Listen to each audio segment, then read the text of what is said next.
হাসি তাকাও আমার দিকে। হাসি দেখো আমরা ঠিক আছি, তুমিও ঠিক আছো, কিচ্ছু হয়নি। হাসি হাসি চোখ খোলো। হাসি হাসি তাকাও। হাসি হাসি জল লাগবে, জল জল কোথায় পাবো? জল কোথায় পাবো? এ হাসি হাসি চোখ খোলো না, চোখ খোলো। হাসি এ হাসি, তুমি কিন্তু এভাবে চোখ বুজে থাকলে কিন্তু আমি খুব রেগে যাবো। হ্যাঁ চোখ খোলো বলছি। হাসি তুমি তো বলো আমি কষ্ট পেলে তুমি কষ্ট পাও, আমি কষ্ট পাচ্ছি বুঝতে পারছো না তুমি? হাসি চোখ খোলো।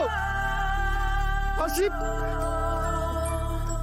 হাসি হাসি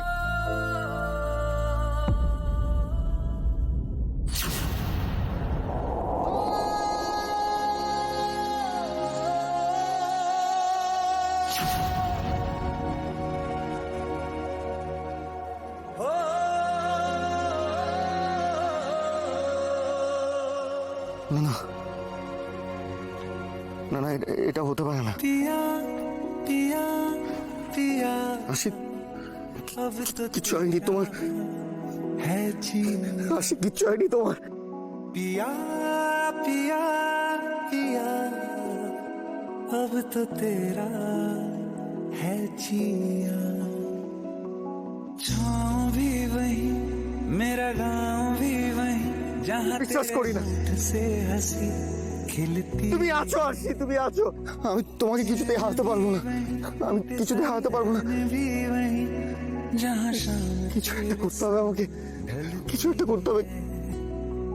छाँव भी वही यारा मेरा गाँव भी वही जहाँ तेरे होंठ से हंसी। আমাদের যেতে তো সময় লাগবে ঋতু, ততক্ষণ যদি সবকিছু শেষ না। মধু মধু প্লিজ বি পজিটিভ, এখন এই মুহূর্তে ভেঙে পড়লে আমাদেরকে চলবে না। বজরংবলীজির নাম ডাকো।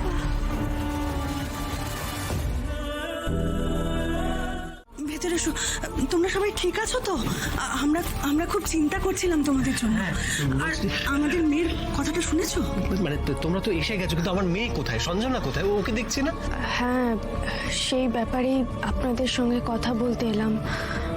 আপনারা প্লিজ বসুন না। আপনারা কথা বলুন, আমি বাইরে দাঁড়াচ্ছি।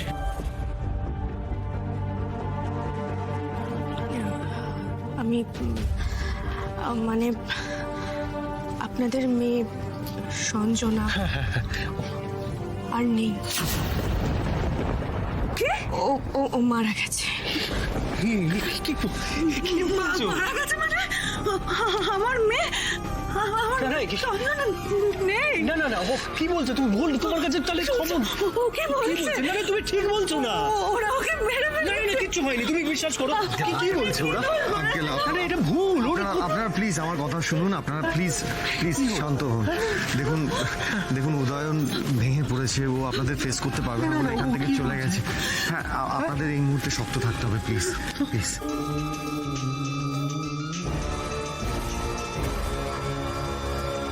হ্যালো, হ্যাঁ এক্ষুনি? ওকে এক্ষুনি আসছি। সঞ্জনার কেসের ব্যাপারে একটা লিড পাওয়া গেছে, আমাদেরকে এক্ষুনি যেতে হবে। আরশি চলো। লোকটা প্রথমে তার বাড়িতে নিজেই আগুন লাগিয়ে পুরো বিষয়টাকে এমন করে সাজিয়েছে মনে হবে যে সে মারা গেছে, কিন্তু পরে যখন লোকটা ধরা পড়ে তখন বোঝা যায় যে লোকটা আসলে মারা যায়নি, নিজেকে বাঁচানোর জন্য মারা যাওয়ার নাটক করছিল। সন্দেহ হয়েছে ঠিকই, কিন্তু প্রমাণ ছাড়া এরকম একটা ব্যাপারে কারোর দিকে আঙুল তোলা যায় না। আর তখনই আমরা ঠিক করলাম আমরা সঞ্জনাকে ফলো করব, ওর ওপর নজর রাখবো।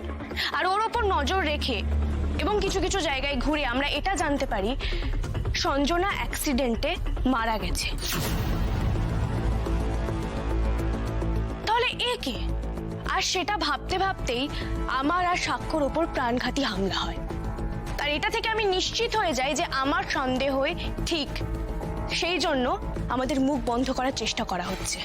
কিন্তু আমার মাথায় একটা জিনিস কিছুতেই আসছিল না, যে সঞ্জনার রূপ নিয়ে উপনীতা কি করে ঘুরে বেড়াচ্ছে। যাই হোক, আমরা প্রথমেই সঞ্জনার বাবা মায়ের বাড়িতে যাই ওর মৃত্যুর খবর জানানোর জন্য। আর তখনই আমার নজর পড়ে সঞ্জনার মায়ের আঙুলের দিকে। যারা আমার মেয়ের এত বড় ক্ষতি করেছে তাদের তুমি শাস্তি দেবে। তুমি যাও আরশি, যাও।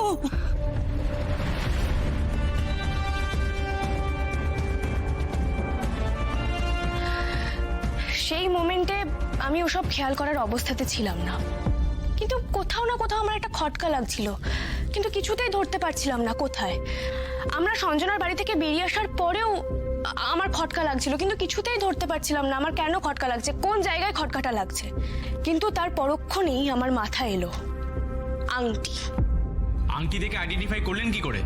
সঞ্জনাকে আমি যতবারই দেখেছি ওই আংটিটা আমার চোখে পড়েছে।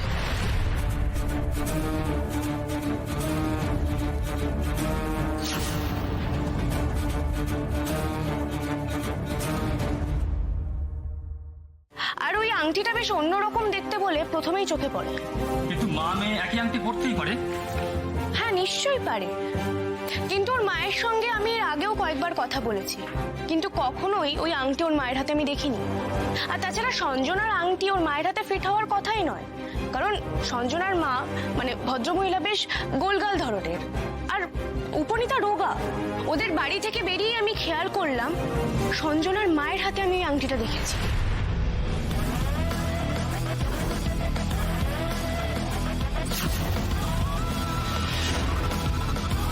তখনই বুঝতে পেরে গেলাম গন্ডগোলটা কোথায়।